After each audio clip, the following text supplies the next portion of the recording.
Di tengah hiruk-pikuk kota Jakarta yang penuh dengan gedung-gedung tinggi, ada sebuah perusahaan ekspedisi besar bernama Mandiri Logistics. Perusahaan ini sudah dikenal luas, menangani pengiriman barang ke berbagai daerah bahkan hingga luar negeri. Dari luar, orang melihatnya sebagai perusahaan mapan dengan manajemen kuat. Tapi bagi para karyawan, mereka tahu satu hal. Perusahaan ini berdiri kokoh karena kerja keras dan tangan dingin sang pemilik, Pak Arman Revan Putra, hanyalah salah satu karyawan biasa di sana. Usianya masih 26 tahun, belum lama lulus kuliah dan baru sekitar 2 tahun bekerja di bagian administrasi. Hidupnya sederhana, gajinya pas-pasan, dan setiap bulan ia masih harus memikirkan cicilan motor. Meskipun begitu, Revan dikenal sebagai orang yang rajin, tidak banyak tingkah, dan selalu siap membantu siapapun di kantor. Teman-temannya sering bilang, Revan tuh orangnya lurus-lurus aja, nggak neko-neko. Hari-hari Revan biasanya berjalan monoton.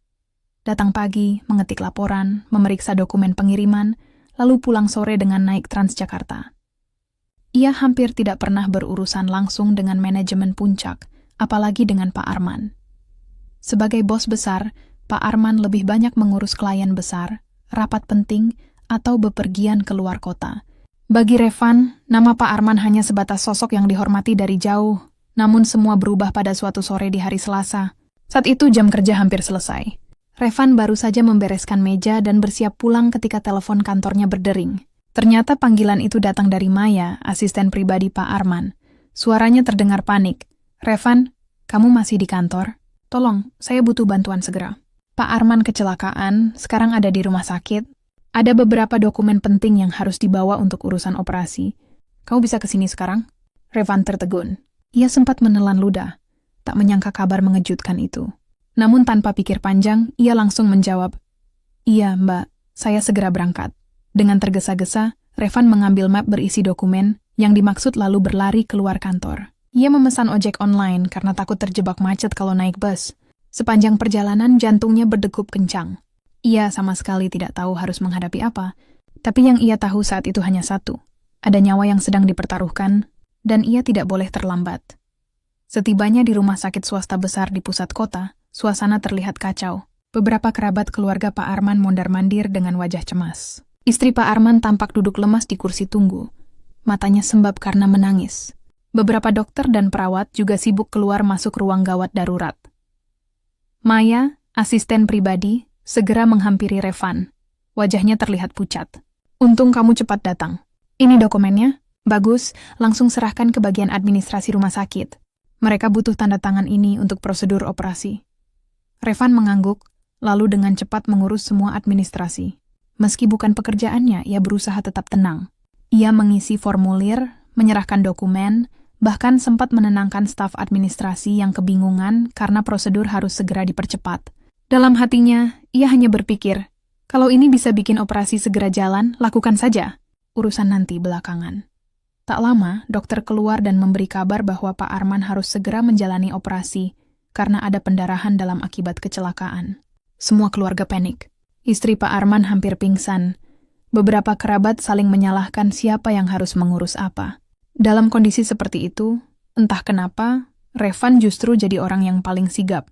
Ia berusaha menenangkan, menawarkan bantuan, bahkan menemani Maya bolak-balik ke ruangan administrasi.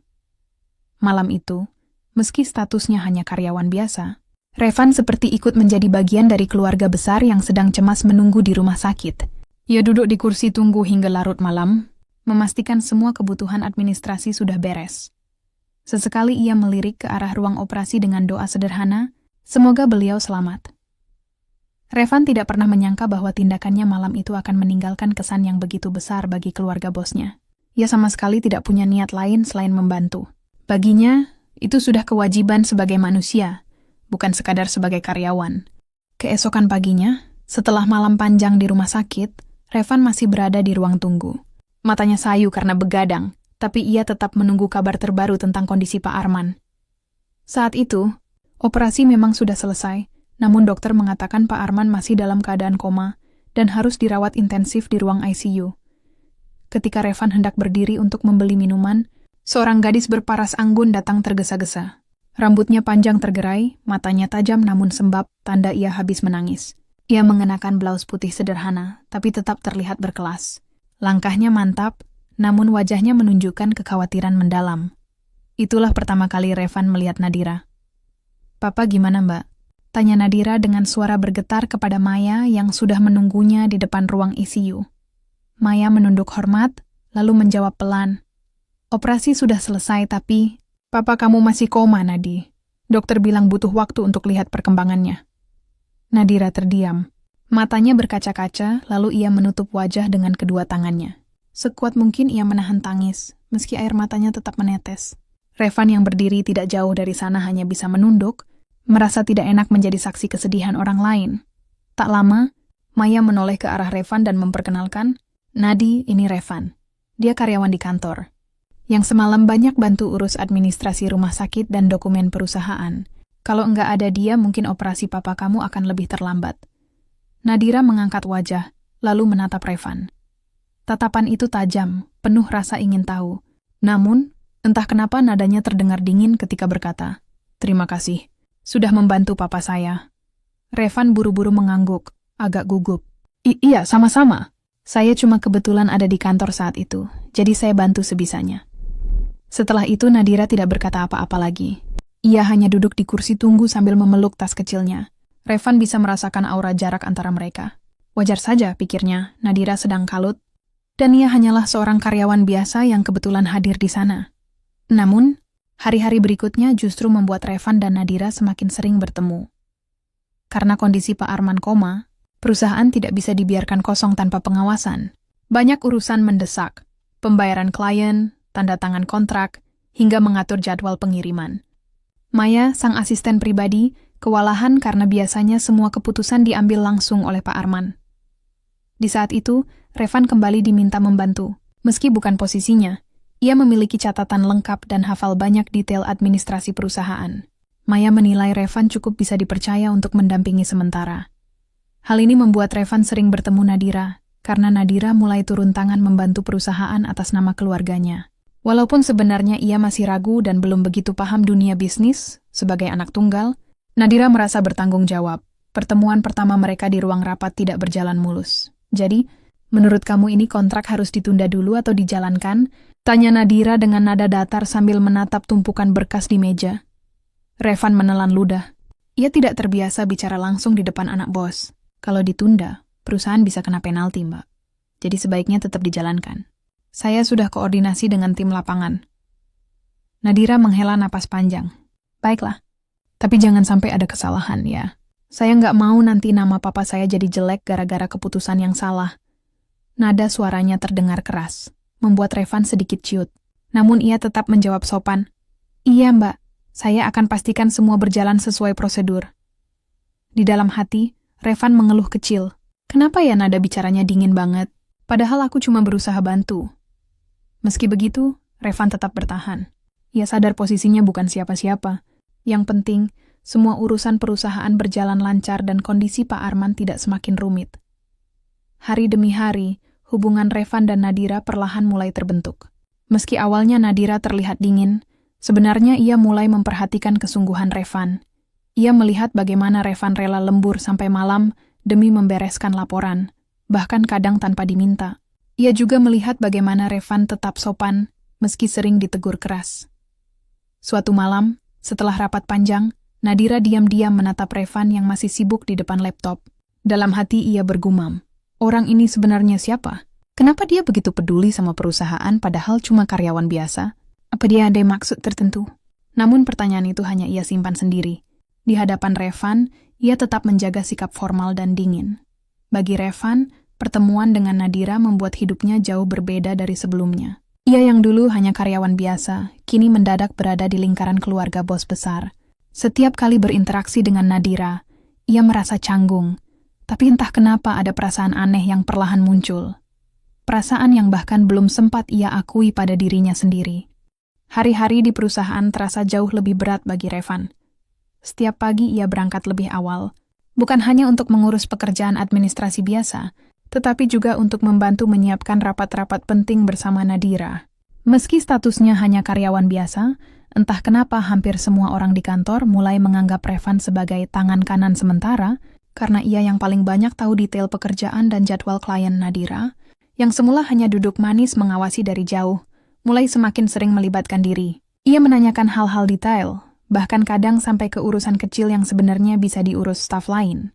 Revan sempat heran, tapi lama-lama ia menyadari. Itu hanyalah cara Nadira menunjukkan kepeduliannya.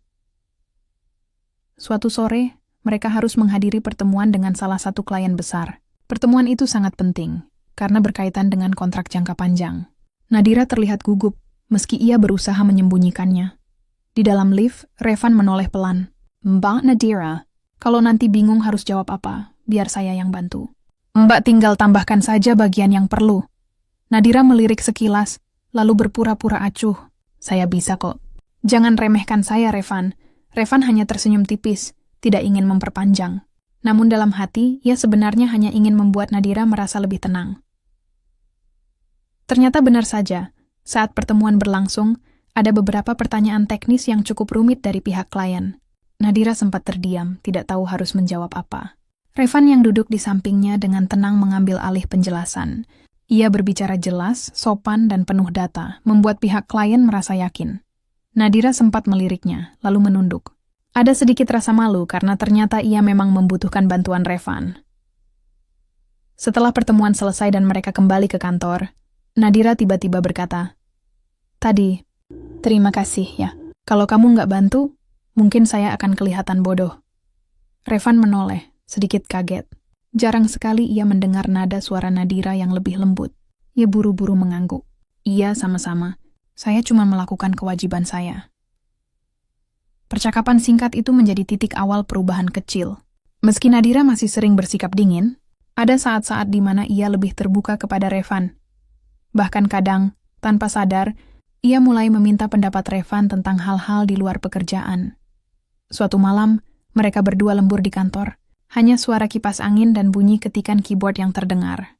Nadira menatap layar komputernya lama sekali, lalu tiba-tiba bertanya, "Revan, kamu nggak capek terus-terusan begini?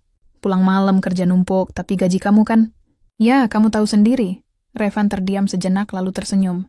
"Capek sih capek, Mbak. Tapi kalau saya berhenti, siapa yang mau bantu? Lagi pula, buat saya kerja itu bukan cuma soal gaji.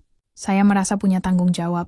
Nadira menoleh, menatapnya dalam-dalam. Ada rasa kagum yang perlahan muncul. Orang ini benar-benar tulus ya, batinnya. Sejak malam itu, hubungan mereka mulai terasa berbeda. Walau tidak ada yang diucapkan secara langsung, kedekatan mulai tumbuh.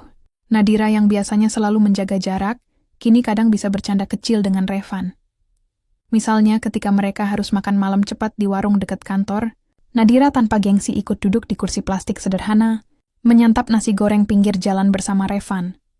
"Rasanya enak juga, ya. Padahal saya jarang banget makan di tempat begini," kata Nadira sambil tersenyum kecil. Revan tertawa pelan. "Nah kan, kadang yang sederhana itu malah bikin lebih puas. Cuman jangan kaget kalau besok badan agak panas, soalnya pedesnya luar biasa." Nadira sampai tertawa lepas mendengar itu, membuat Revan ikut tersenyum. Untuk pertama kalinya, ia melihat sisi Nadira yang berbeda. Bukan lagi putri bos besar yang dingin, melainkan gadis biasa yang bisa tertawa polos. Namun, kedekatan itu tidak selalu berjalan mulus. Ada beberapa rekan kerja yang mulai berbisik-bisik. Mereka melihat seringnya Revan bersama Nadira, lalu beranggapan macam-macam. Ada yang bilang Revan sedang mencari kesempatan. Ada pula yang menganggap Nadira hanya kasihan pada Revan. Kabar itu akhirnya sampai juga ke telinga Nadira. Suatu siang, ia mendekati Revan dengan wajah agak serius. "Kamu tahu nggak?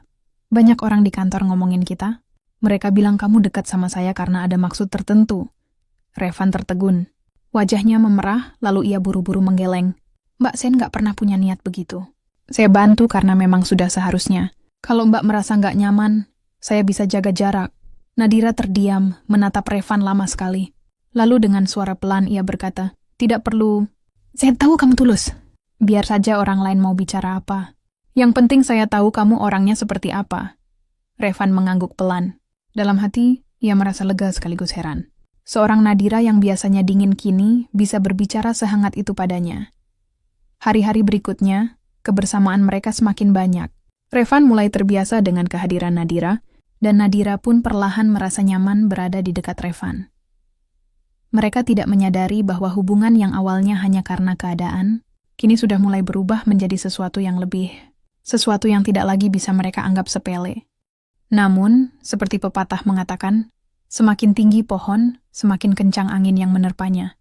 Kedekatan Revan dan Nadira yang semakin terlihat ternyata menimbulkan rasa iri dan amarah dari beberapa orang, terutama mereka yang diam-diam berharap bisa mengambil alih posisi penting di perusahaan saat Pak Arman masih koma. Salah satu orang itu adalah Hendra, manajer senior yang sudah lama bekerja di Mandiri Logistics. Ia merasa jauh lebih pantas berada di dekat Nadira dibandingkan Revan, apalagi Hendra sudah lama punya ambisi ingin menguasai jabatan lebih tinggi. Melihat seorang karyawan biasa seperti Revan justru mendapatkan kepercayaan besar, membuat Hendra geram. Di depan Nadira, Hendra berusaha menampilkan wajah ramah. "Mbak Nadira, saya dengar akhir-akhir ini Revan banyak membantu ya, tapi apa Mbak yakin dia bisa dipercaya? Bagaimanapun dia bukan orang lama di perusahaan. Data perusahaan sangat sensitif. Jangan sampai jatuh ke tangan yang salah." Nadira menatap Hendra dengan tatapan tenang. "Saya tahu apa yang saya lakukan, Pak Hendra. Selama ini Revan justru lebih banyak menunjukkan kerja nyata daripada sekadar bicara." Hendra terdiam, meski dalam hatinya membara. Ia tahu Nadira mulai membela Revan.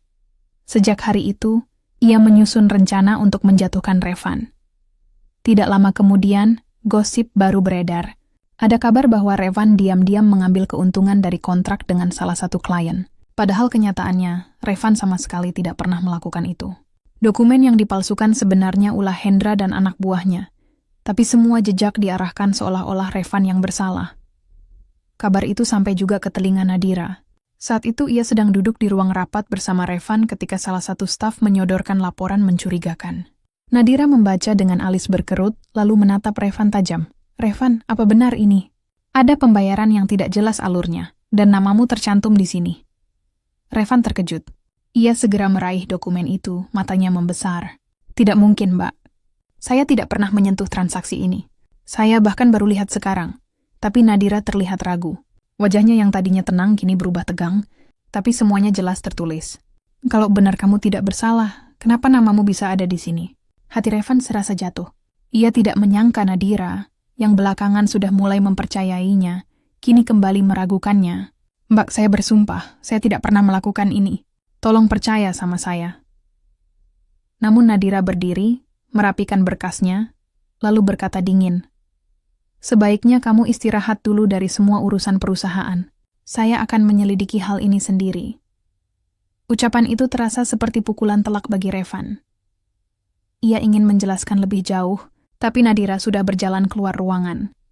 Malam itu, Revan pulang dengan perasaan hancur. Ia duduk di atas motor tuanya lama sekali. Bahkan sebelum menyalakan mesin, hatinya berteriak, "Kenapa harus seperti ini? Aku cuma berniat membantu, tapi malah dianggap pengkhianat." Sementara itu, Nadira di rumah sakit duduk di samping ranjang ayahnya yang masih koma. Matanya menatap kosong, pikirannya kalut. Di satu sisi, ia ingin percaya pada Revan. Ia tahu selama ini Revan selalu tulus dan bekerja tanpa pamrih. Tapi di sisi lain, bukti di depannya terlihat begitu nyata. "Papa, aku harus gimana? Pas aku salah sudah percaya sama dia," bisiknya lirih, sambil menggenggam tangan ayahnya yang masih terbaring tak berdaya. Beberapa hari berikutnya, suasana semakin panas. Hendra semakin giat menyebarkan kabar buruk tentang Revan, membuat banyak staf menjauh darinya. Revan yang biasanya disapa ramah kini justru sering mendapat tatapan sinis. Meski begitu, Revan tidak tinggal diam. Diam-diam ia mulai menyelidiki sendiri, berusaha mencari bukti siapa sebenarnya dalang di balik fitnah itu. Malam-malam ia habiskan untuk membuka arsip lama, mengecek data di komputer kantor, hingga mencoba menghubungi klien yang namanya tercantum dalam laporan palsu tersebut. Perjuangannya tidak mudah. Beberapa kali ia hampir ketahuan oleh staf Hendra yang sengaja memata-matainya. Bahkan ada momen ketika laptopnya tiba-tiba rusak karena disabotase.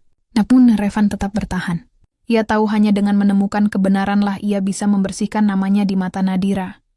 Di sisi lain, hati Nadira semakin goyah. Ia tidak bisa menghapus bayangan wajah Revan yang tulus setiap kali mereka bekerja bersama. Ada suara kecil dalam hatinya yang berkata, dia tidak mungkin melakukan ini. Aku kenal Revan, tapi setiap kali ia menatap dokumen palsu itu, keyakinannya kembali runtuh. Puncaknya terjadi ketika Nadira tanpa sengaja melihat Hendra sedang berbicara dengan seseorang di parkiran kantor. Dari jauh, ia mendengar kalimat samar. Bagus, terus sebarkan saja gosip itu. Biar Revan jatuh, dan aku yang ambil alih semuanya. Nadira terdiam, jantungnya berdegup kencang. Perlahan ia mulai sadar, ada permainan kotor yang sedang berlangsung. Namun ia belum berani menuduh tanpa bukti kuat. Sementara itu, Revan terus berusaha, meski merasa sendirian. Dalam hatinya ia hanya berdoa. Semoga suatu saat kebenaran muncul, dan semoga Nadira bisa percaya padaku lagi. Doa itu ternyata mulai dijawab perlahan. Malam itu, ketika Revan masih sibuk meneliti berkas-berkas lama di rumah kontrakannya yang sederhana, ia menemukan sesuatu yang mencurigakan. Di salah satu file digital, ada jejak pengeditan waktu yang tidak sesuai. Transaksi yang dituduhkan padanya ternyata diinput pada jam ketika ia sedang berada di rumah sakit menemani Maya dan Nadira. Mustahil dirinya melakukan hal itu. Dengan hati-hati Revan mencetak data itu. Ini bukti pertama, gumamnya. Namun ia tahu bukti ini saja belum cukup untuk menjatuhkan Hendra. Ia butuh lebih banyak. Sementara itu Nadira juga terus diganggu rasa penasaran setelah mendengar percakapan samar Hendra di parkiran. Diam-diam ia mulai memperhatikan gerak-gerik Hendra di kantor. Beberapa kali ia melihat Hendra memberi amplop kepada staf tertentu, lalu berpura-pura seakan hanya menyerahkan dokumen. Semua itu membuat Nadira semakin yakin bahwa ada permainan kotor. Pada suatu sore, takdir mempertemukan kembali Revan dan Nadira dalam situasi tak terduga. Nadira memergoki Revan sedang duduk sendirian di ruang arsip, membuka berkas lama dengan wajah lelah. "Revan?" Panggil Nadira pelan. Revan menoleh, kaget melihat Nadira berdiri di sana. Ia buru-buru berdiri. "Mbak, saya tahu kamu lagi berusaha mencari bukti, kan?" Potong Nadira dengan suara tenang. Revan terdiam. Ia tidak bisa mengelak. Perlahan ia mengangguk. "Iya, Mbak. Saya nggak mau nama saya kotor hanya karena fitnah. Saya juga nggak mau perusahaan Bapak kena masalah gara-gara ulah orang yang nggak bertanggung jawab." Nadira menatapnya lama, lalu duduk di kursi seberang. "Saya sempat ragu sama kamu. Tapi setelah melihat beberapa hal, saya mulai yakin kamu tidak bersalah. Katakan apa yang bisa saya lakukan untuk membantu." Revan menatap Nadira, matanya berkaca-kaca. "Mbak, terima kasih. Itu saja sudah lebih dari cukup." Sejak hari itu, mereka berdua mulai bekerja sama diam-diam. Nadira menggunakan posisinya untuk mengawasi Hendra, sementara Revan mencari bukti tambahan. Malam-malam mereka sering bertukar informasi lewat catatan kecil atau percakapan singkat di pojok kantor, agar tidak dicurigai. Puncaknya terjadi ketika Revan berhasil mendapatkan rekaman percakapan Hendra dengan seorang klien nakal. Dalam rekaman itu, jelas terdengar Hendra berkata, "Tenang saja, buat laporan palsu atas nama Revan. Biar dia yang jadi kambing hitam. Setelah dia jatuh, saya yang ambil alih posisi penting." Rekaman itu segera diserahkan Revan kepada Nadira. Dengan hati bergetar, Nadira memutarnya berulang kali. Kali ini tidak ada lagi keraguan. Beberapa hari kemudian Nadira mengatur rapat besar bersama seluruh manajemen. Semua orang hadir, termasuk Hendra dan Revan. Suasana awalnya tegang, terutama bagi Revan yang masih dianggap bersalah oleh sebagian besar staf. Namun tiba-tiba, Nadira berdiri dan berkata lantang, "Sebelum kita lanjut, ada sesuatu yang harus saya tunjukkan." Ia lalu memutar rekaman suara yang dibawa Revan. Semua orang terdiam. Suara Hendra yang jelas dan tidak terbantahkan membuat ruangan hening sesaat sebelum bisik-bisik mulai terdengar. Hendra panik, wajahnya pucat pasi. "Itu bukan suara saya," serunya berusaha mengelak. Namun Nadira sudah menyiapkan bukti tambahan berupa catatan transfer mencurigakan yang terhubung ke rekening Hendra. Semua bukti itu membuat posisinya tak bisa lagi diselamatkan. Akhirnya, Hendra resmi dipecat dari perusahaan dan kasusnya dibawa ke jalur hukum. Nama Revan pun bersih kembali. Bahkan, para karyawan yang sebelumnya meremehkannya kini mulai menaruh hormat. Di tengah suasana lega itu, kabar lain yang mengejutkan datang. Pak Arman akhirnya sadar dari koma.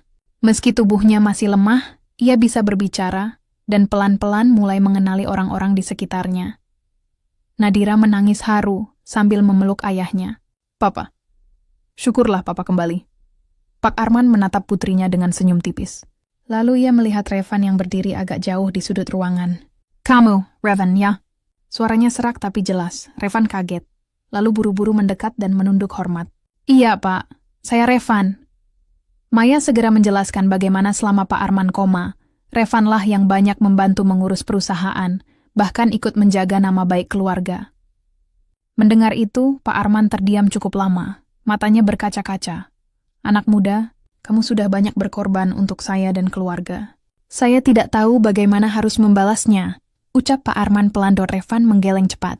Tidak perlu, Pak. Saya hanya melakukan apa yang seharusnya. Saya tidak punya niat apa-apa selain membantu. Namun dalam hati Pak Arman, tekad sudah bulat. Ia merasa tidak mungkin membiarkan kebaikan sebesar itu hanya dibalas dengan ucapan terima kasih.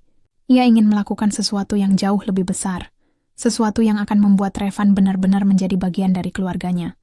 Beberapa minggu setelah keluar dari ruang ICU, kondisi Pak Arman berangsur membaik. Meski masih harus dibantu kursi roda, semangatnya sudah kembali. Karyawan perusahaan datang bergiliran menjenguk, memberikan doa dan semangat. Semua orang lega karena pemimpin mereka selamat dari masa kritis. Revan, yang selama ini setia mendampingi, kini lebih sering mundur ke belakang. Baginya tugas sudah selesai. Perusahaan kembali stabil, nama baiknya bersih, dan Pak Arman sudah sadar. Ia merasa waktunya kembali ke posisinya semula. Karyawan biasa yang bekerja secukupnya. Namun, berbeda dengan pikirannya. Ternyata pandangan keluarga besar terhadap Revan berubah total. Istri Pak Arman sering menyapanya dengan hangat. Bahkan beberapa kerabat pun menghormatinya. Mereka tahu, tanpa Revan, perusahaan mungkin sudah hancur dan nama keluarga Arman tercemar. Suatu sore, saat matahari condong ke barat, Pak Arman memanggil Revan ke ruang kerjanya di rumah. Nadira ada di sana, duduk di samping ayahnya. Wajahnya terlihat tegang, seakan ia sudah tahu apa yang akan dibicarakan. Revan, suara Pak Arman berat tapi penuh wibawa. Saya sudah banyak mendengar cerita tentang apa yang kamu lakukan. Kamu bukan hanya menyelamatkan perusahaan, tapi juga menjaga nama baik keluarga saya. Saya ingin membalas budi dengan cara yang pantas. Revan buru-buru menggeleng.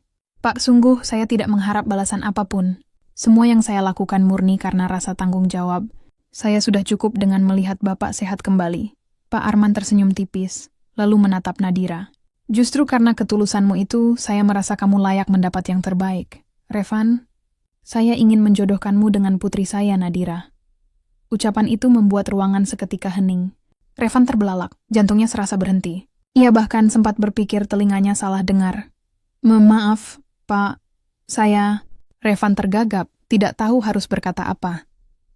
Nadira sendiri juga terkejut, meski wajahnya tidak menunjukkan secara berlebihan. Ia hanya menunduk, pipinya bersemu merah. Pak Arman melanjutkan dengan nada tegas. Saya tidak asal bicara. Selama koma, saya mendengar banyak dari Maya tentang pengorbananmu. Nadira juga bercerita bagaimana kamu bekerja keras siang malam. Saya melihatmu bukan lagi sekadar karyawan, tapi pria yang punya hati besar. Dan saya ingin Nadira bersama dengan orang yang bisa menjaga dan menghargainya. Revan terdiam lama. Dalam hatinya, campur aduk antara bahagia, kaget, sekaligus tidak percaya. Mana mungkin? Aku hanya orang biasa. Sementara Nadira, dia putri seorang pengusaha besar. Akhirnya ia memberanikan diri bicara. Pak, saya merasa tidak pantas. Saya hanya anak kampung dengan pekerjaan sederhana. Nadira layak mendapatkan seseorang yang jauh lebih baik dari saya.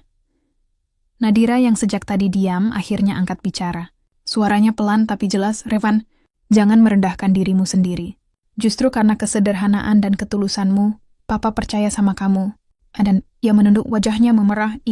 Saya juga percaya. Revan menoleh, menatap Nadira dengan mata membesar.